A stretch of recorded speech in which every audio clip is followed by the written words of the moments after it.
The mud was not merely wet earth.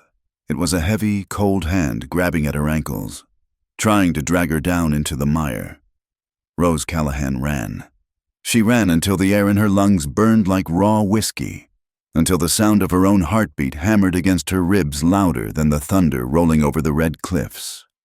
The rain in the Arizona territory did not wash things clean. It only turned the dust into a red paste that stained everything it touched. It stained the hem of her dress, which was already heavy with water. It stained her boots, the leather cracked and worn from a journey that should have ended days ago. Behind her, the sounds of pursuit cut through the hiss of the storm. "There she is," a man's voice bellowed, rough and distorted by the wind. "Don't let the woman get to the river. She caused this, get her." The shouts were not the voices of strangers. She knew them. She had served coffee to one. She had washed the shirts of another. Now, they sounded like a pack of hounds that had caught the scent of blood. The hooves of horses splashed violently against the sodden ground, the rhythm distinct and terrifying, closer, always closer. Rose slipped. Her knee struck a jagged rock hidden beneath the slurry, and a cry of pain tore from her throat. But she did not stay down. To stay down was to admit they were right. To stay down was to let the past catch up, and the past was a creature with sharper teeth than any wolf in these mountains. She scrambled up, her hands clawing at the slick mud, and forced her legs to move again. Ahead, the roar of the river was a deafening warning. The water was rising, angry and swollen with the spring deluge. It was a barrier. But to Rose, in that terrifying moment, it looked like the only mercy left in Red Mesa. 3 days earlier, the sun had been a glorious, blinding gold when Rose first stepped off the stagecoach. She had arrived with nothing but a single carpet bag, a Bible with a broken spine that had belonged to her mother, and a square of blue silk hidden deep within her pocket. The silk was soft, the color of a summer sky, and touching it felt like touching a memory she was trying to burn but could not bring herself to release. Red Mesa was not a city. It was a scar of civilization cut into the hard, unforgiving flesh of the desert. The main street was a wide strip of packed dirt, flanked by buildings with false fronts that tried to look taller and grander than they were. The air smelled of sagebrush, pine resin, and the pervasive, metallic tang of copper and silver ore. Rose stood by the wheel of the coach, brushing the dust from her travel skirt. She was 26 years old, though the mirror told her that her eyes had seen 100 years of trouble. She had pinned her dark hair back severely, trying to look plain, trying to look like a woman who had no story to tell. But in a town this small, silence was the loudest sound of all. She felt the eyes immediately. The men on the boardwalk paused in their conversations. They looked at her not with welcome, but with a slow, predatory assessment. They were counting the coins in her purse by the cut of her dress. They were guessing her morals by the way she held her chin. The women were worse. They did not stare openly. They glanced from beneath the brims of their bonnets, their whispers passing from one to another like a dry wind rustling through dead leaves. "New blood," she heard a man say near the livery stable. "Alone," another replied. "No ring." Rose tightened her grip on her carpet bag. Head high. "Rose," she told herself. "You are just Rose Callahan here, just a woman looking for work." She walked past the saloon, where the piano was already plinking out a tune despite the early hour. The music made her stomach twist. It sounded too much like Tombstone. It sounded too much like the life she had run 300 miles to escape. She found the boarding house, a narrow 2-story building that leaned slightly to the left, as if tired of standing upright. The sign above the door read Quinn's Laundry and Lodging. Marta Quinn was a woman built of angles and wire. She had hands that looked like gnarled roots, and a face that had been tanned to the color of saddle leather. She stood on the porch, wiping her hands on an apron that had seen better decades. "I have no money for a room until I find work," Rose said, her voice steady, though her knees shook. "But I can wash, I can scrub floors, I can mend anything that is torn. I will work for my keep until I have wages." Marta looked her up and down. Her gaze was sharp, but it lacked the hungry quality of the men on the street. It was the gaze of a woman who had delivered enough babies and closed enough eyes of the dead to know the difference between a sinner and a survivor. "You got a name, girl?" Marta asked. "Rose? Rose Callahan." "Well, Rose Callahan," Marta said, spitting to the side. "The water is hard here, and the lye soap burns the skin off your bones. If you are afraid of bleeding, keep walking." "I am not afraid of blood," Rose said quietly. Marta studied her for a long moment, then nodded once. "The back room is small. It smells like starch, but the roof holds against the rain. Put your bag down. The tub is full." That was how it began. Rose scrubbed. She plunged her arms into boiling water until they were red and raw. She washed the dust of the mines out of heavy canvas trousers and scrubbed the smell of stale beer out of saloon girls' petticoats. She kept her head down. She spoke only when spoken to. She did not tell Marta about the dance halls in Tombstone. She did not tell her about the smell of cheap pomade, the clink of poker chips, or the nights she had spent sitting in a chair against the door with a small knife in her lap. She did not tell her why she had left in the middle of the night, leaving behind everything except the clothes on her back and the blue silk scarf. She thought she could hide in the steam of the laundry, but Red Mesa was a town built on fear, and fear needed targets. High above the town, on a ridge of red sandstone that overlooked the valley, a man watched. Nantan Kai sat atop his paint horse, as still as the rock itself. He was a tall man, with shoulders broad enough to carry the weight of his people.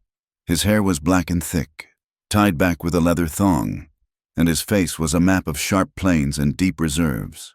He wore the buckskins of his fathers, but at his hip rested a heavy revolver, and in the scabbard on his saddle was a Winchester rifle. He was the chief of a band that had chosen to stay near the river when others had been pushed to the reservations in the burning south. He stayed because the water was life. "They grow like weeds," said the young man beside him. Nokai was young, barely 20, and full of a fire that Nantan Kai had long ago learned to bank into steady coals. "The railroad brings them," Nantan Kai replied. His voice was deep, carrying the cadence of a man who measured his words before he spent them. "More steel means more people. More people means more thirst." He raised a hand to shield his eyes from the sun. Below, the town of Red Mesa looked like a collection of wooden boxes scattered by a careless child. He saw the church with its white steeple pointing accusingly at the sky. He saw the dark maw of the saloon. He saw the river, which was currently brown and sluggish, winding past the settlement. His eyes caught movement behind the laundry house. A woman was hanging white sheets on a line. She was small from this distance, struggling against the wind that whipped the fabric around her body. "Another settler," Nokai said with disdain.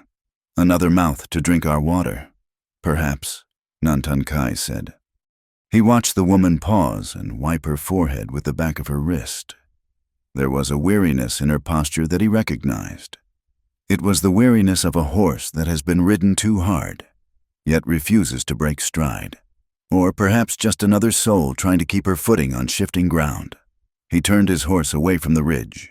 He did not hate the white settlers with the blind fury that Nokia did. Hate was a waste of energy, and energy was needed for survival. But he did not trust them. He had seen too many treaties signed with ink and broken with bullets. He had seen men smile while they stole the land from under his feet.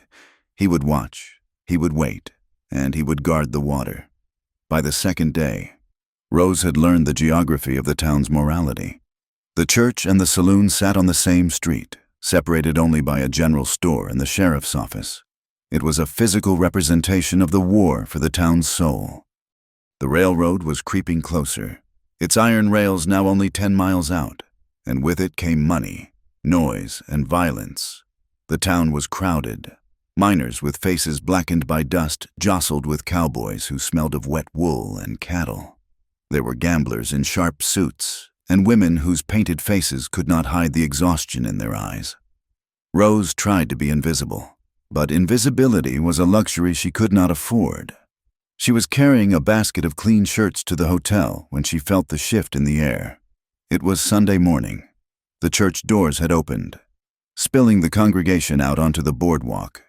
Reverend Coates stood at the door, shaking hands. He was a thin man with nervous eyes who looked as though he apologized for his own shadow. Beside him stood Lillian Pike. Lillian Pike was the wife of the mayor, but everyone knew she was the true power in Red Mesa. She was a woman of rigid corsets and even more rigid opinions. She held a parasol as if it were a weapon. Rose lowered her head, clutching the basket tighter, intending to hurry past.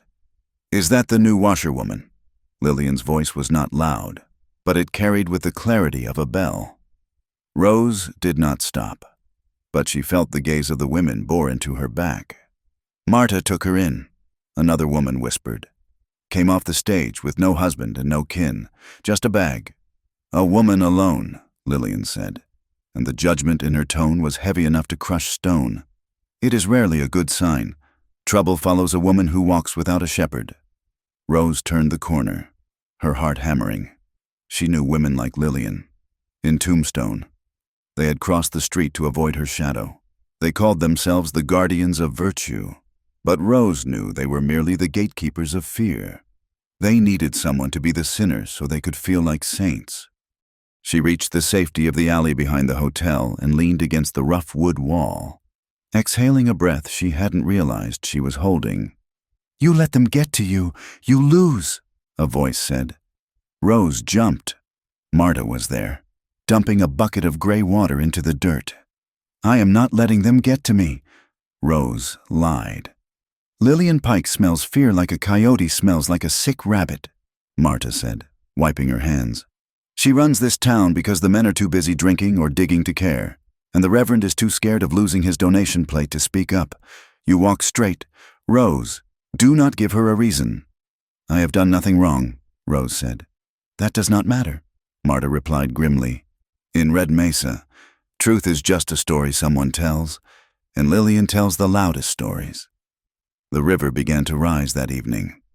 The spring rains had been falling heavy in the mountains for a week, and now the water was rushing down the canyons, bringing with it trees, mud, and danger. Rose stood on the back porch of the laundry, watching the brown water swirl past. It was mesmerizing and terrifying. The river gave life. It was the only reason Red Mesa existed here, but it could also take it away in a heartbeat. It reminded her of the hands of men in her life. Rose had known two kinds of hands. There were the hands that took rough, demanding hands that grabbed what they wanted and left bruises behind. Those were the hands she had fled from. And then there were the hands that saved, like Marta's gnarled fingers offering her a bar of soap, or her mother's gentle hand smoothing her hair long ago.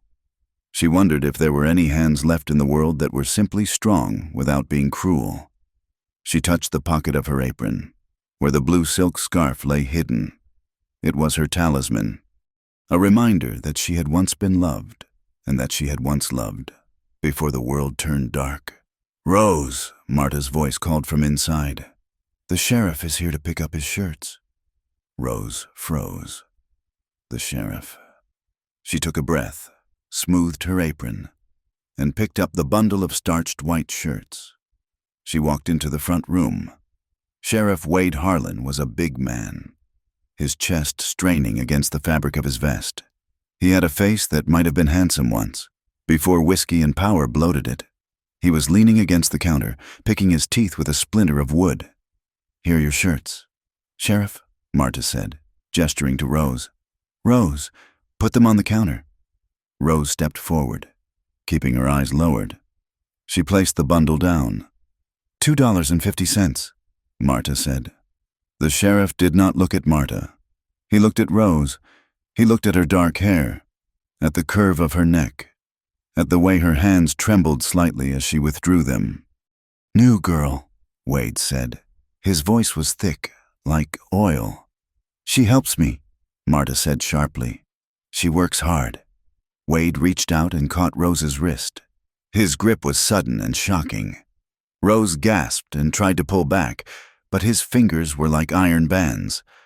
"I know you," Wade said.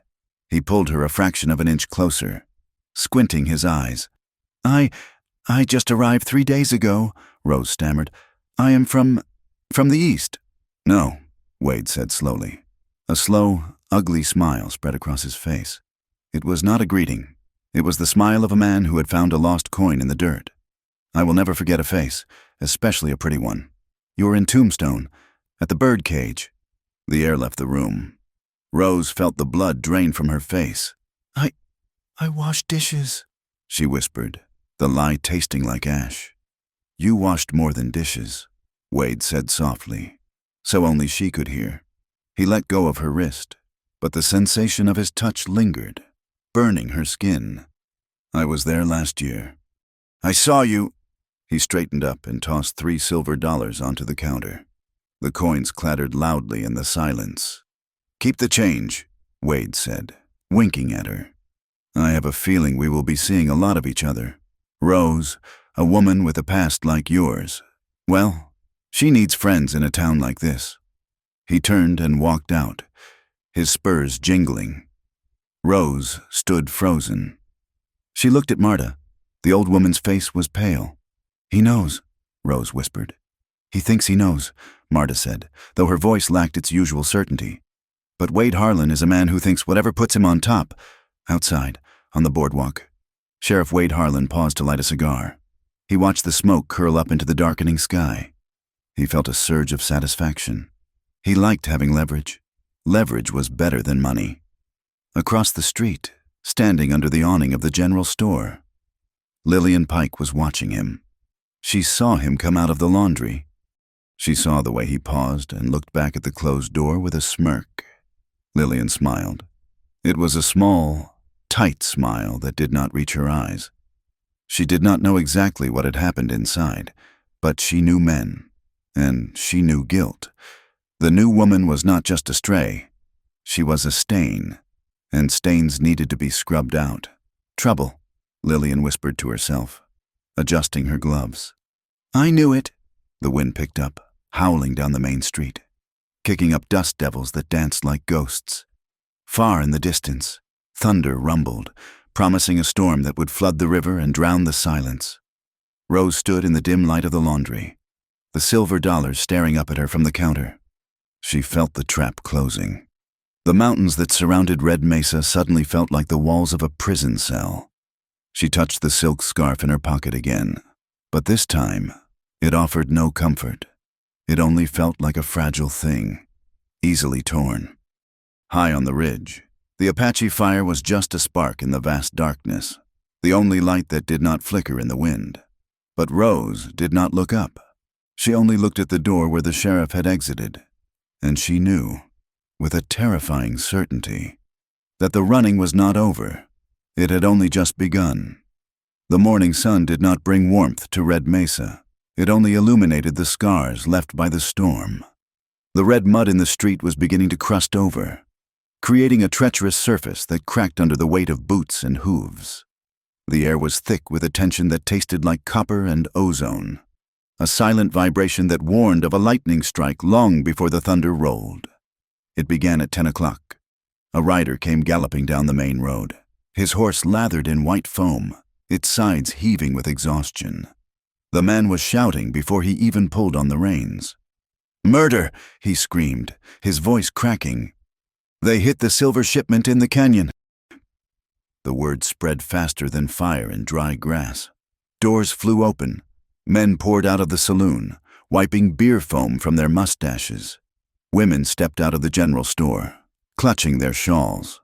The town of Red Mesa, usually lethargic in the midday heat, suddenly swarmed like a disturbed hive. Rose was scrubbing a heavy canvas coat in the tub behind Marta's laundry when the noise reached her. She straightened up, her back aching, suds dripping from her red elbows. "What is it?" she asked. Marta stood by the back door, her face grim. "Trouble," the older woman said. "The bad kind. A robbery. And death." Within the hour, the story had taken shape. The stagecoach carrying the payroll and silver bars from the Lucky Strike mine had been ambushed 3 miles out. In the narrow throat of Dead Man's Canyon, the driver was dead, shot through the chest. The guard was missing. The silver was gone. Sheriff Wade Harlan rode out with a posse of 6 men. They returned 2 hours later, their face set in hard, angry lines. Strapped across the back of a pack mule was the body of the driver, wrapped in a canvas tarp. The town gathered in front of the sheriff's office. The mood was ugly. Fear made men cruel, and the loss of money made them desperate. They wanted answers, but more than that, they wanted someone to bleed for the crime. Rose watched from the shadow of the laundry's porch. She felt a cold knot tighten in her stomach. She turned to go back inside, to hide in the steam and the noise of the washboard. But a shout stopped her. "There, that is the material." It was Sheriff Wade. He was standing on the steps of his office, holding something up to the light. It was a scrap of fabric, stained dark with mud and dried blood. But the color was unmistakable. It was a vivid, shimmering blue. He pointed a thick finger directly at the laundry. "Bring her here," Wade commanded. 2 men from the posse detached themselves from the group and marched across the street. Rose backed up, her hands trembling, but there was nowhere to go. They grabbed her by the arms, their grip bruising, and dragged her into the sunlight. "Let me go," Rose cried out, stumbling as her boots caught in the dried ruts. "I have done nothing," Marta rushed out, wielding a wooden paddle like a club. "You take your hands off her. She has been here all morning." "Stay back, old woman," one of the men growled, shoving Marta aside with enough force to send her sprawling into the dirt. They hauled Rose to the foot of the stairs where the sheriff stood. Wade looked down at her, his eyes cold and flat like stones in a riverbed. He held up the scrap of blue silk. "We found this snagged on a mesquite bush right above where the driver was shot," Wade announced, his voice booming so the crowd could hear. "A piece of fancy blue silk. Not the kind of thing a cowboy wears. Not the kind of thing an Apache wears." He stepped down 1 step, invading Rose's space. "Empty your pockets." I have nothing," Rose stammered. "Empty them," Wade roared. He reached forward and jammed his hand into the deep pocket of her apron. He pulled out the square of blue silk she always carried, her mother's scarf, the one thing she had kept clean and safe. The crowd gasped. It was a collective intake of breath that sucked the oxygen out of the air.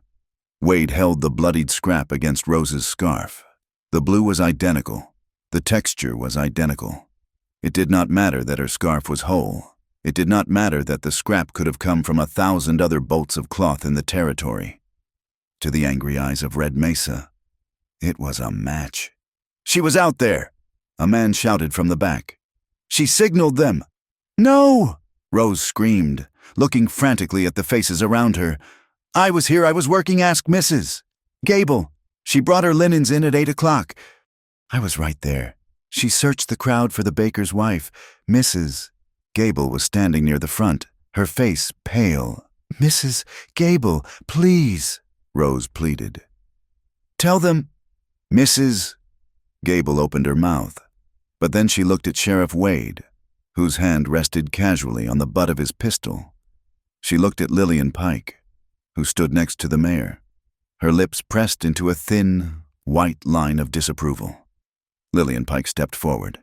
She did not look at Rose. She looked at the crowd. "We all know where this woman comes from," Lillian said. Her voice was calm, authoritative, the voice of a schoolteacher correcting an unruly class. "She comes from the gutters of Tombstone. She comes from the dance halls and the dens of thieves. Women like that do not change their spots just because they cross a county line. They bring their filth with them." "I am not a thief," Rose cried, tears hot and stinging in her eyes. "I am a washerwoman." You are a decoy," Wade said, twisting the narrative with terrifying ease. "You came into town to watch the schedules. You signaled your partners. Maybe you dropped this scrap to mark the trail. Or maybe you just got careless. It does not matter." "Mrs. Gable," Rose begged again. The baker's wife looked down at her shoes and stepped back, disappearing behind the shoulder of her husband. The silence from the witness was more damning than any accusation. Reverend Coates stood on the boardwalk.